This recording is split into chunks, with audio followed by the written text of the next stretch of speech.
अस्सलामुअलैकुम, welcome to beginners tips and tricks. मैं हूं अयान गोंधल। लास्ट क्लास में हमने देखा था कि टेबल को ऐड किस तरह करना है, उसके जो मुख्तलिफ तरीके थे हमने वो देखे थे। और आज की क्लास में हमने उसकी सेटिंग देखनी है कि हम उसको किस तरह से फॉर्मेट कर सकते हैं और किस तरह से एडिट कर सकते हैं। तो आइए स्टार्ट करते हैं।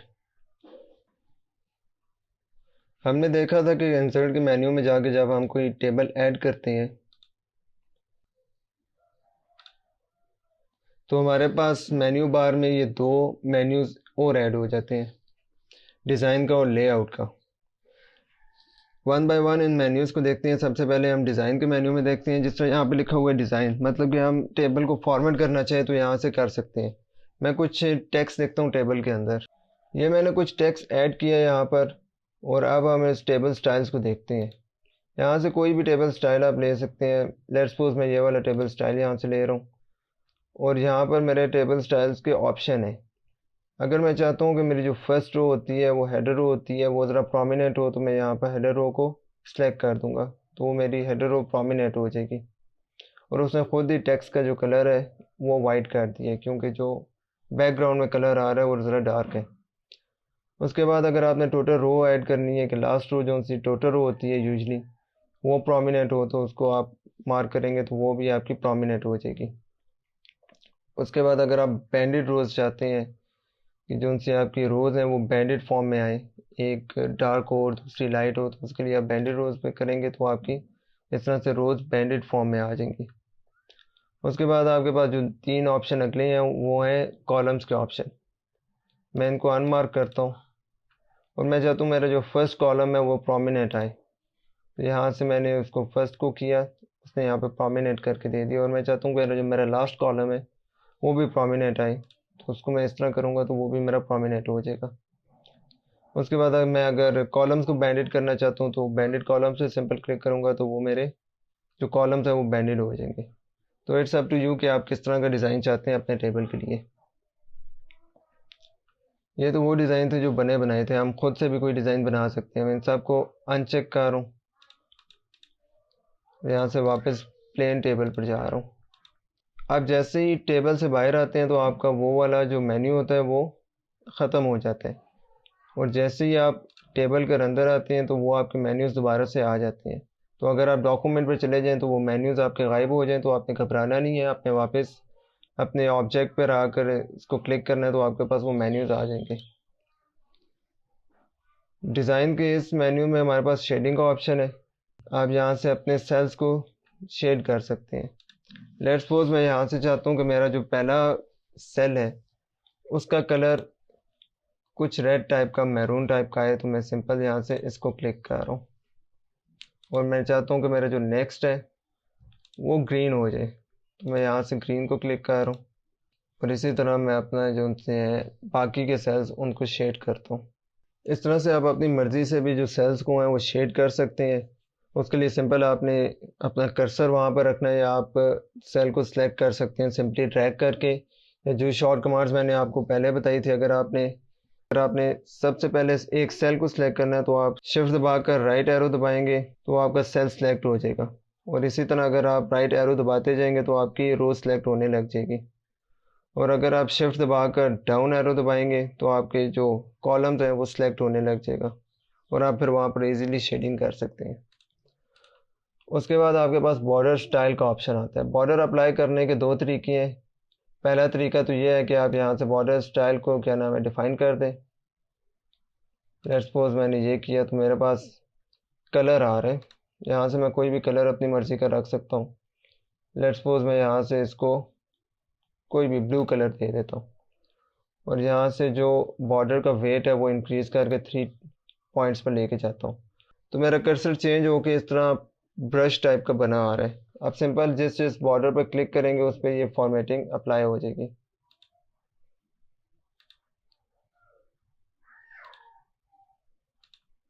मैंने अपने फर्स्ट सेल के तमाम बॉर्डर्स को इस तरह से फॉर्मेट कर दिया। दूसरा तरीका फॉर्मेट करने का ये है कि आप इसको अनसेलेक्ट करें, और आपने जिस सेल के बॉर्डर को करना है फॉर्मेट करना है, आप अपना कर्सर उस सेल में रखिए और यहाँ से रह के ईजीली आप कर सकते हैं, उनमें बॉर्डर अप्लाई कर सकते हैं। ये वाला बॉर्डर मैंने मैन्युअली बॉर्डर पेंटर से किया था और ये वाला बॉर्डर मैंने यहाँ से इस ऑप्शन से किया है। इन बॉर्डर्स को मैं अनडू कर रहा हूँ। तो अब हमारे पास जो अगला मेन्यू है वो है लेआउट का मेन्यू। उसमें हमारे पास सबसे पहले टेबल को सिलेक्ट करने का ऑप्शन है। अगर आपने एक सेल सेलेक्ट करना है या सिलेक्ट कॉलम करना है या सिलेक्ट रो करनी है या सिलेक्ट टेबल करना है तो आप यहाँ से कर सकते हैं, और इनकी शॉर्ट कमांड्स मैं आपको बता चुका हूँ। उसके बाद आपके पास व्यू ग्रिड लाइंस का ऑप्शन है। वो सिंपल आपको ग्रिड लाइन शो करता है, और अगर आपका बॉर्डर नहीं है, बॉर्डर है तो इस वजह से आपको ग्रिड लाइंस यहाँ पर शो नहीं हो रही। अगर आपका बॉर्डर नहीं है टेबल में तो आपको वो ग्रिड लाइन शो करता है।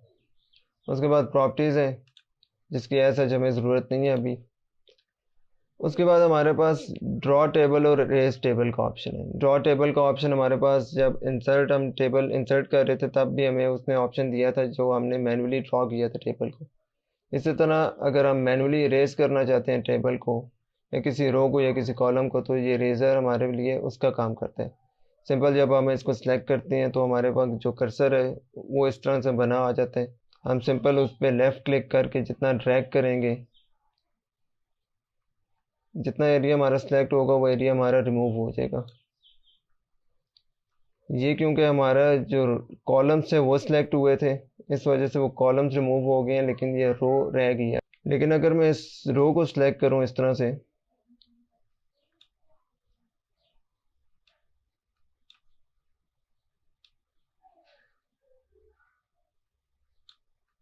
तो वो रो भी ख़त्म हो जाएगी। अगर मैं चाहता हूँ कि मैं इस वाले कॉलम को ख़त्म कर दूँ तो सिंपल इसको ड्रैग डाउन करूँगा तो वो कॉलम मेरा ख़त्म हो जाएगा। मैं अनडू कर रहा हूँ। उसके बाद हमारे पास यहाँ पर डिलीट का ऑप्शन आ रहा है। डिलीट के ऑप्शन से हम कोई भी सेल, रो, कॉलम या पूरे टेबल को डिलीट कर सकते हैं। उसके लिए सिंपल आपने अपना जो कर्सर है वो सेल में रखना है जिसको आप डिलीट करना चाहते हैं। अगर आप,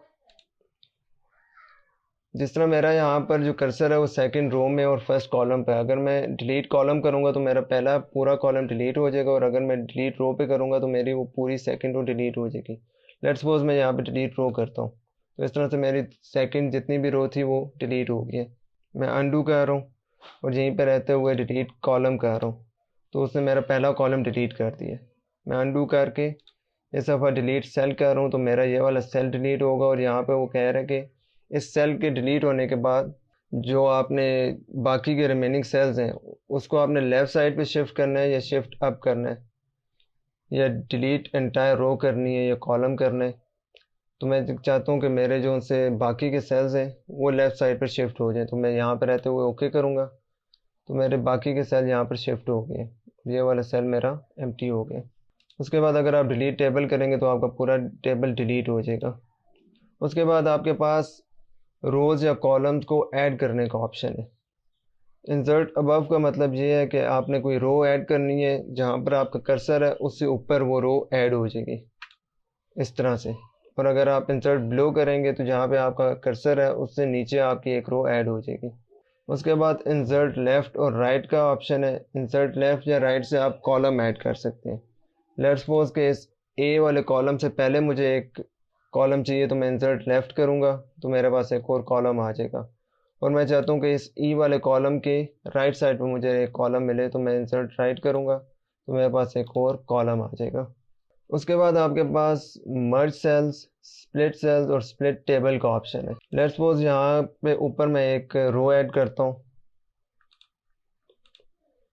और यहाँ पर मैं चाहता हूँ कि मैं यहाँ पर एक हेडिंग दे दूँ टेबल की, लेकिन अगर यहाँ पर मैं टेबल टाइप करता हूँ तो उससे पहले सेल में लिखा जा रहा है, क्योंकि यहाँ पर हमारे पास बाकी और सेल्स भी हैं और कॉलम्स भी हैं। तो मैं चाहता हूँ ये कॉलम्स मेरे ना रहे और जो मेरी पहली रो है वो एक सिंगल रो बन जाए, उसके जितने भी सेल्स हैं वो मर्ज हो जाए। तो मैं सिंपल उन तमाम को सिलेक्ट करके मर्ज सेल करूँगा तो मेरी पहली जो सी है रो है वो कंप्लीट रो बन गई और उसमें कोई भी कॉलम नहीं है। उसके बाद मैं ये चाहता हूँ कि मेरा जो सा फर्स्ट कॉलम की थर्ड रो है वो दो सेल्स में स्प्लिट हो जाए।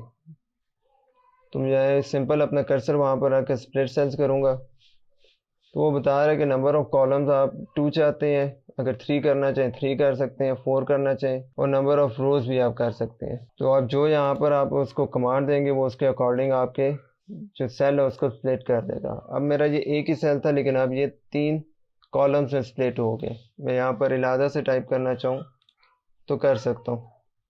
उसके बाद हमारे पास स्प्लिट टेबल का ऑप्शन है। स्प्लिट टेबल से ये होगा कि हमारा कर्सर जहाँ पर होगा और अगर हम इस ऑप्शन को दबाएंगे तो उससे आगे एक और टेबल बन जाएगा। उसके बाद मैं ये चाहता हूँ कि मेरे ये जो सी थर्ड रो है इसके बाद ये जितना भी डाटा है ये एक और टेबल में आ जाए, मतलब कि ये एक अलहदा टेबल बन जाए। तो मैं अपने थर्ड रो में कर्सर रखते हुए स्प्लिट टेबल दबाता हूँ तो यहाँ से ये मेरा अलहदा टेबल बन गया और ये मेरा अलहदा टेबल हो गया। मतलब आपने अगर टेबल्स को स्प्लिट करना है तो उसके लिए आप ये ऑप्शन यूज़ कर सकते हैं। मैं अनडू कर रहा हूँ। उसके बाद आपके पास यहाँ पर auto fit to content, auto fit to window, fixed column width, ये हम जब इंसर्ट कर रहे थे टेबल तो तब हम ये ऑप्शंस देख चुके थे। आप यहाँ से इनकी हाइट और विड्थ को भी डिफाइन कर सकते हैं। यहाँ से आप अपना कोई वैल्यू देना चाहे तो वैल्यू दे सकते हैं और इन बटन से भी इनकी हाइट इंक्रीज़ या डिक्रीज़ कर सकते हैं। और यही काम अगर आप अपना कर्सर इनके बॉर्डर्स के पास लेकर आए और क्लिक करके ड्रैग करें तब भी आप यहाँ से इनकी विड्थ को या हाइट को इंक्रीज़ या डिक्रीज़ कर सकते हैं इस तरह से।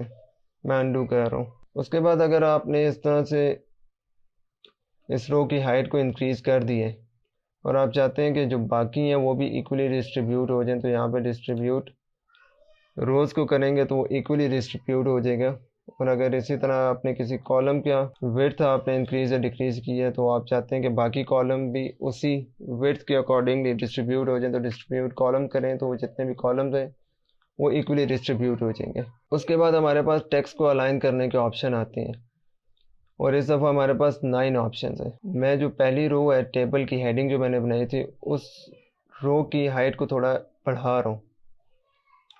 यहाँ पे देखें जो मेरी जो टेबल की हेडिंग है वो बिल्कुल एक लेफ़्ट साइड पे कॉर्नर पे चिपकी हुई है। मैं चाहता हूँ कि वो सेंटर में आए तो मैं इस तमाम टेबल जितना भी है उसको सेंटर अलाइन करना चाहता हूँ। अगर मैं इसको दबाऊँगा तो मेरा जो टेक्स्ट है वो सेंटर में तो आ जाएगा लेकिन वो टॉप अलाइन होगा। लेकिन मैं चाहता हूँ कि मेरा जो टेक्स्ट है वो सेंटर में आए लेकिन मिडल अलाइन हो। तो उसके लिए मैं ये सेंटर वाला ऑप्शन सेलेक्ट कर दूँगा तो मेरा जितना भी टेक्स्ट है वो सेंटर और मिडल अलाइन हो जाएगा। इसके बाद आपके पास टेक्स्ट डायरेक्शन का ऑप्शन आता है कि आपने अपने टेक्स्ट की डायरेक्शन क्या रखनी है। आप सिंपल इसको सेलेक्ट करें, इसको दबाइए तो आपके टेक्स्ट की डायरेक्शन आप अपनी मर्ज़ी से रख सकते हैं। उसके बाद आपके पास यहाँ पे सेल मार्जिन का ऑप्शन आ रहा है। सेल मार्जिन बिल्कुल इसी तरह जिस तरह हमने पेज मार्जिन देखा था। अगर आप अपने सेल के अंदर मार्जिन ऐड करना चाहते हैं जो लेफ़्ट और राइट में मार्जिन ऐड हुआ है और अगर आप चाहते हैं कि आप टॉप और बॉटम में भी मार्जिन ऐड करें तो यहाँ से आप उसको कर सकते हैं। उसके बाद आप सेल्स के बाहर अगर मार्जिन ऐड करना चाहते हैं तो उसके लिए आप अलाउ स्पेसिंग बिटवीन सेल्स करके यहाँ से उसकी वैल्यू देंगे तो आपके सेल्स के दरमियान जितना स्पेसिंग यहाँ पे आपने वैल्यू दी होगी उतना वो मार्जिन आ जाएगा। आप उसको ओके करें तो इस तरह से आपके सेल के दरमियान में स्पेसिंग है वो ऐड हो जाएगी। उसके बाद हमारे पास ये डाटा का डिवीज़न और ये ऐसा हमें ज़रूरत नहीं है अभी। सो आज की क्लास में हमने जो सी टेबल की सेटिंग्स थी उनको भी देख लिया। नेक्स्ट क्लास में हम मज़ीद जो ऑप्शंस हैं इंसर्ट के मेन्यू में उन्हें देखेंगे और डिटेल में देखेंगे। सो अगर आपने चैनल को सब्सक्राइब नहीं किया तो सब्सक्राइब करें, बेल आइकन को दबा दें ताकि जो ही नेक्स्ट क्लास आए तो आपको नोटिफिकेशन मिल जाए और आप उसको देख के प्रैक्टिस कर सकें। तो मिलते हैं आपसे नेक्स्ट क्लास में, तब तक के लिए अल्लाह हाफ़िज़।